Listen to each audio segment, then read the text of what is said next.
Hello guys, at ngayon gagawa ako ng isang tutorial para sa paano maglagay ng end screen and end card. Ayan, punta lang po kayo sa Chrome at yan, at login. Ayan, mag-login lang po kayo. Ayan, ang tagal, diba? Ayan. Ayan, at loading pa siya guys. Wait lang po ha.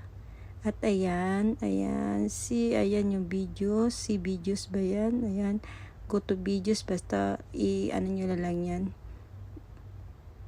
Type nyo lang yun. Ayan, at kuha kayo ng isang video na pwede nyo lagyan ng in screen. Pero nalagyan ko na yan.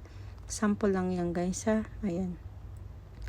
At ito, ayan na po, at pakiclick ng, ayan, yung cards na yan, ayan,